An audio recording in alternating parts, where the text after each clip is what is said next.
Entering into a franchise can certainly mean more for the franchisee. More training, more support, more marketing opportunities, more brand recognition. But if a franchisee is truly in touch with their community, additional localised marketing can go a long way.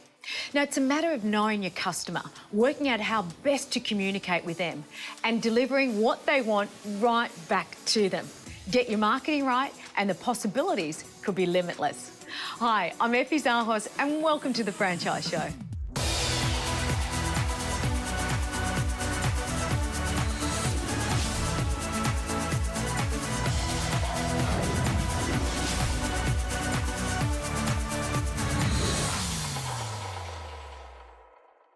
Businesses on the run meet a vast range of customers, which could make it difficult to target a constant market for ongoing promotion. However, according to our next franchisee, he says while customer loyalty stems from quality of product, service and reliability, it's all about the gift of the gab, genuine customer relations. Never really had a career as such. I've always moved into different roles, from construction through to lifeguarding, share farming, 500 cows. I ran a pub for 3 years, a little Irish bar. Really enjoyed that. And when we went to Scotland, I bought a mobile coffee van over there. Just loved the concept. And then when we came back to Australia in 2010, I tried a couple of office roles and realised quite quickly that wasn't for me. I thought about what I can do where I won't feel like I'm at work every day. So mobile coffee is what I really enjoy. So here we are. And I roll out the driveway about 6:30. First stops are about 6:45. I roll through some tradie type places, and then as the morning rolls on, through 8 o'clock and into 9 o'clock, we move into some office spaces. It gets really busy and then it winds up around 12:30, 1 o'clock most days, and I go home. In the coffee business in Victoria and probably Australia in general, it seems to me that it's almost an insatiable appetite for coffee. You know, the coffee guy has a great product. I believe in the coffee. I love that coffee, so it's an easy sell for me. The van itself, you know, I love the branding on it. It stands out. I have so many people say that they notice me driving around. It's a pretty competitive market, particularly down here in Geelong, and some people might see that as a disadvantage. I saw that as an advantage. It told me there was plenty of work on offer, plenty of opportunity. Marketing's crucial. I like to use Facebook a fair bit of Twitter action and Instagram. But yeah, you definitely need to research your market and research what you enjoy, because if you choose something that you're passionate about, that old saying, you won't feel like you worked a day in your life. I suppose one of the advantages of being a mobile franchise is that you can get involved with some of the biggest names in town, and there's no one bigger in Geelong than the Cats. Given that it's a finals month and the Cats have had a big victory last week, it's a great time to be here, I suppose. Good work, mate, good work. You're up and about still. That result was good for you. Customer service is A1.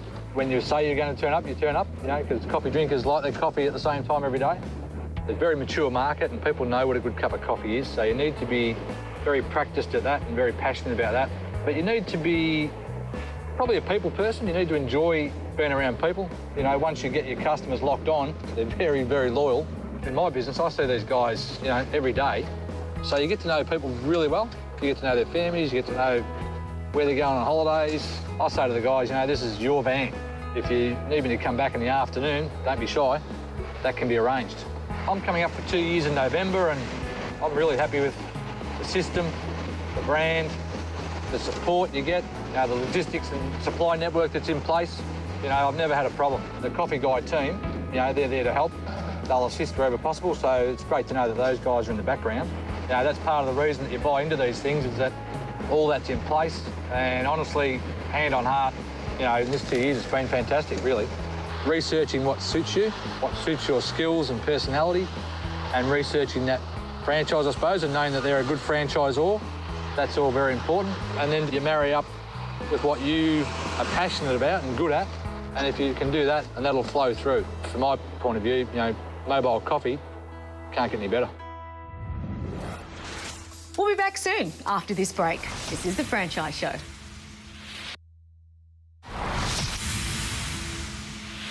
Hi, welcome back to The Franchise Show. Now, how well do you engage with your customers? Marketing can be costly, yes, but does it have to be? Social media has evolved into a fantastic and economic way to touch base with your community. So Darren found out the pros and cons of this cost-effective marketing tool. Thanks, Dave. Of course, one of the great things about social media is that it's two-way. So I walk out the door and love this, which I'm going to. It'll be up on social media within seconds. Why is marketing important to many businesses? I think marketing is really important to any business because, one, it helps build the brand's awareness, it helps attract customers, and really importantly, build brand loyalty. I think one of the key things that businesses need to consider is they need to know who their customer base is or their target market and what is the right message for that target market, and that can really be effective on any budget. We would all love to have the budgets of Pepsi and Coke and McDonald's, but we can't. But that's not to say that you can have a really effective marketing campaign that attracts the right customers to your business. Okay, now before you were mentioning Coca-Cola, McDonald's, etc., they spend millions and millions of dollars on marketing. Does it have to be that expensive when it comes to, for instance, social media? No, I mean, one of the benefits of social media and I guess the growth of that particular platform is the cost-effective nature of it. Customers are interacting with social media, whether it's Instagram, Facebook, Twitter, Pinterest, on a daily basis. We're avid consumers of social media. So even just playing in that space for businesses is so important to connecting people in an environment where they actually want to receive that information. We don't all read the newspaper, we don't all watch the television news. So connecting with people where they want to play is one of the key areas where people can actually get that penetration. Do you think social media is good for your business? For my business, definitely. I think it's essential. We use the social media forums, Facebook, Instagram. They're linked, so all you have to do is post something on one of the social forums and it sort of links it to the other. It's almost as good as just advertising out on the street because everyone's got it right there. They just look at it, and I think it's important, yeah, definitely. You had a great idea when you first took the shop over in relation to social media. Tell us about that. So the idea I had was you can actually go to certain areas on your social forum and type in a location, and it just gives you a list of people in that location. So we typed in Varsity Lakes is where we are, and we just followed thousands and thousands of people in the area before we even had it opened, and maybe only half of them follow back. But just the fact that once they start following you back, your information or whatever you're plugging onto the social forum from your end comes up on their feed. We can actually physically see the result of people coming through, having a laugh with us and saying, hey, like we might tell a random joke or have a quiz on there. First one to answer this riddle and you get a free upgrade or something like that. And then we have people in the drive-thru saying, oh, we know the riddle code, and you've got to keep it always positive. So Facebook really is a community, but in that there are dangers, are there not, in having an open forum? That's right. I mean, one of the key things about Facebook is building that online community. You're building a fan base, basically, for your brand.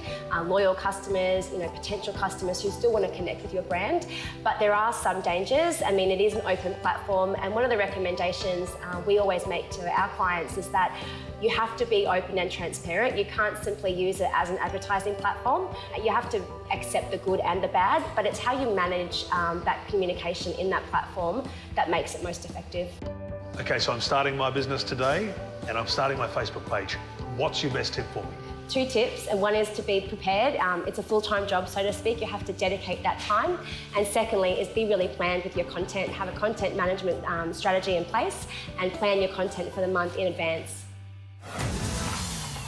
Make sure you grab yourself a copy of the February issue of Money Magazine, because inside is your complete guide to the franchise world, all the pros and cons that you need to help you sift through this dynamic sector. The Money Magazine, out now.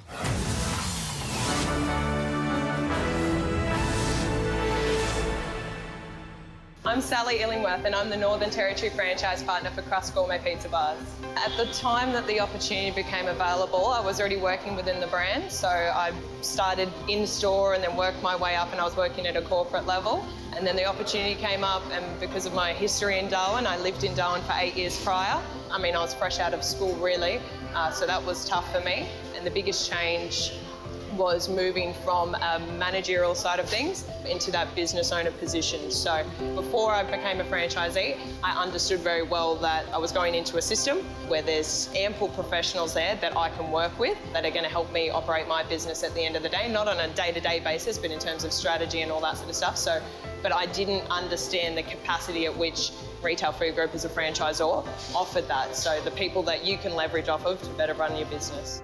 Customer intimacy is the most important thing in business. I mean, you can have an exceptional product, but if your service isn't there at the end of the day, I mean, customers aren't going to continue coming back, particularly as things are trending these days in terms of what customers expect in terms of personal preferences and all that sort of stuff. You need to be able to serve customers well. I joke all the time actually that I give away more pizza than I actually sell. The groups that we give back to are very, very different. So to sporting organisations, charities, schools. In December last year there was major floodings in an area in Darwin. We were able to donate 101 large pizzas. So to me, that was something really exciting to go, you know what, like I'm a business owner, I can do this. I have that luxury of being able to help people in that capacity. My biggest advice is just make sure that you choose a brand that you are passionate about. It is a group effort at the end of the day, and there is a network of other people. So if you're not passionate, you can't sell it. So it's important that you are passionate.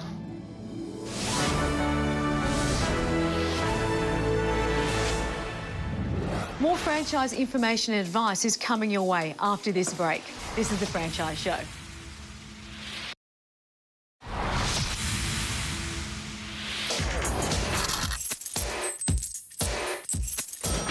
One of the pluses of being a franchisee is that your franchisor will usually fund large-scale advertising campaigns. However, these typically promote the overall brand, not your business, which means local area marketing is left up to you. Now, on the one hand, paid advertising in, say, your local paper lets you send exactly the message you want. But the catch is, it's expensive. Options like direct email cost virtually nothing, and they show customers you're thinking about them, something that could encourage word-of-mouth referrals. In fact, one study I came across found 64% of businesses rated email as the most effective marketing channel. Even so, email has a low success rate. It's likely only 1 in 5 recipients will open your email. Now, social media sites like Facebook let you build a community of fans and potential customers. The thing is, having a large number of Facebook friends doesn't mean a high click-through rate. Studies show just 6% of your posts could be read and shared throughout Facebook. The solution is not to spend big dollars on paid advertising, but rather tap into a variety of marketing approaches. Consider offering referral rewards. Post blogs on your website to encourage Google pickups, and get involved with your local community to spread the word about your business. Yes, it does take effort, but the rewards can be worthwhile, especially if you're on a tight budget. How well do you connect and communicate with your community? Well, today we're going to meet a couple of franchisees who say their Pizza Caper's success has stemmed from extensive local area marketing. LAM, or local area marketing, can be diverse in its execution, but often vital to a business's success. It's the process and platform in which businesses communicate with their direct public, and it's mainly used in conjunction with the brand's national marketing campaigns. How important to you is the community's involvement with Pizza Capers and, in effect, your involvement with the community? We rely solely on them, I would say. I mean, they're our customers, so we've had to do a lot of marketing towards them, letterbox dropping, flyers, Facebook, holding wobble boards. Internet marketing is a big thing. We rely a lot on people coming back, vouchers. Do you find they really work? Yes, shopper dockets. Yeah. We've even done the local library, which had an unbelievable return. I actually couldn't believe it. Brad knows Pizza Capers inside out. On the day he gained his driver's licence, he drove directly to his local Peregian Springs Capers store, got a job, and has never left, moving up the ranks and eventually taking over as franchisee. How successful has this business been since you've taken it over? In the last 2 years since I took over, it's been unbelievable. We've seen a really good return, which has led me to open up a second store now. So we're going to go along the same principles, the same sort of marketing strategies, and we'll hopefully see the same return there. Tell us about your point of difference. So it sort of falls into the third element of what makes a successful store, is that marketing side of it. Because I've taken myself out of the store and I rely on Jacinta, who's working very hard out there, to look after everything that's in store and ensuring the customers get the right experience, I focus in trying to get the customers into the door. Extensive research shows you that 4:30 to 4:45 is when people start thinking about dinner that night. If you send out an EDM that hits their email inbox or their phone at that time, they're almost guaranteed that they'll come in. Our marketing is all about engaging our customers. Anyone can market and bring people through the door, but in our business, coming through the door once isn't good enough. We want them coming through every week. People come in here, get a warm feeling, and it makes them want to come back, and that's what we aim for. We want to give people a reason to come back to the shop. So we've sort of learnt and trained ourselves to make sure that happens. So every time someone leaves here, we want them to leave having had a personal experience. And they'll say to themselves, I'm definitely going back there. And do they come back? Oh, of course. We've had people photocopying vouchers. While Brad's weekly LAM spend is up to $300, he says it's an invaluable investment, appealing to new and existing customers. One thing, I mean, if you keep people happy, they will keep coming back, and that's what we strive for here, and we hopefully will continue to keep doing it. After the break, we've got the top 5 marketing do's to get you started. That and more next on The Franchise Show. Hi, and welcome back to The Franchise Show. Now, franchisees are usually exposed to national brand marketing opportunities. However, when you're maximising local targets, is there a secret to this success? Jazz sat down with a prominent industry expert to find out her top 5 marketing must-dos that can help boost business even when in a franchise model. Posters, signboards, promotional material. Franchisees are often exposed to diverse national marketing campaigns, as well as creative material to utilise in store. But according to Nathan from Donut King in Toowoomba, he says keeping in touch with his local demographic and dressing up his store appropriately for special events often receives an inflated target response. Donut King have embraced Halloween, and I've obviously created a range of Halloween donuts. So, you know, we have our Jammy Ghost, our Alien, our Mummy, we've got Frankenstein's, Halloween emoji donuts. So to take that a little bit further, I thought, let's decorate the shop up. I've found by going over the top a little bit, it certainly creates a hell of a lot more interest. People are going to be around. Oh, wow, look at the flowers, let's go over there, what's going on? Oh, hopefully they'll buy a coffee while they're there. But what if you're new to the business or just find the whole marketing experience a little bit intimidating? Well, good news, we have the top 5 marketing must-dos to help get you started. With years of successful franchising under her belt, Elizabeth Gillam is now the owner and director of Franchising Success, helping others with their business operations. So let's get into it, because the first tip is knowing who your target market really is. Marketing is, pardon the pun, the icing on the cake.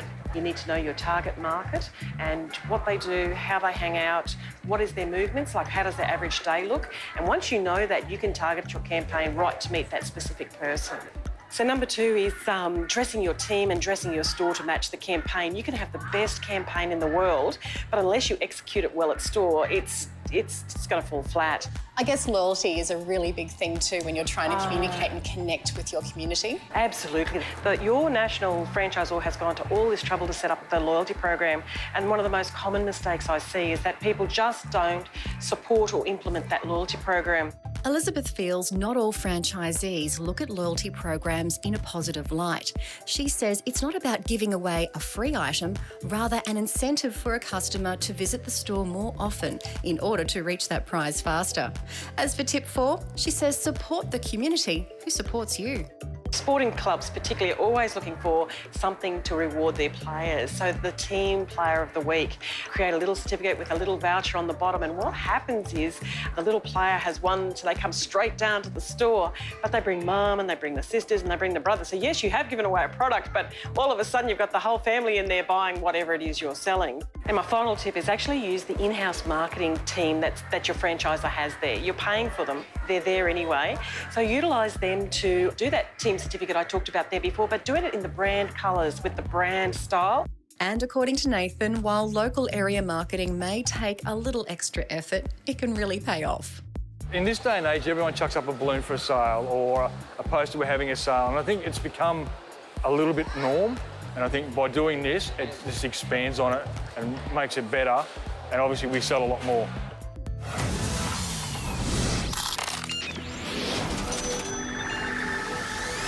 Knowing your target market is essential as a small business, and this consists of who is your demographic of your consumer, and that means, what is their age, where are they from, and then the second is what is the intention of your consumer. We know that in terms of children's clothing, that 40% of buyers do not have children, and that's really important to consider. Who are the people that are coming into your store? Are they coming into your store because they're of a certain age group, or are they coming in because you're located in a particular area? Knowing these things is incredibly important in terms of profitability. The best way to access this information is through your bank. Most banks will have an app or an online portal where you can access information around consumer spending. This will tell you what other consumers are purchasing around your area and will allow you to put in particular products into your business which are likely to be bought by consumers.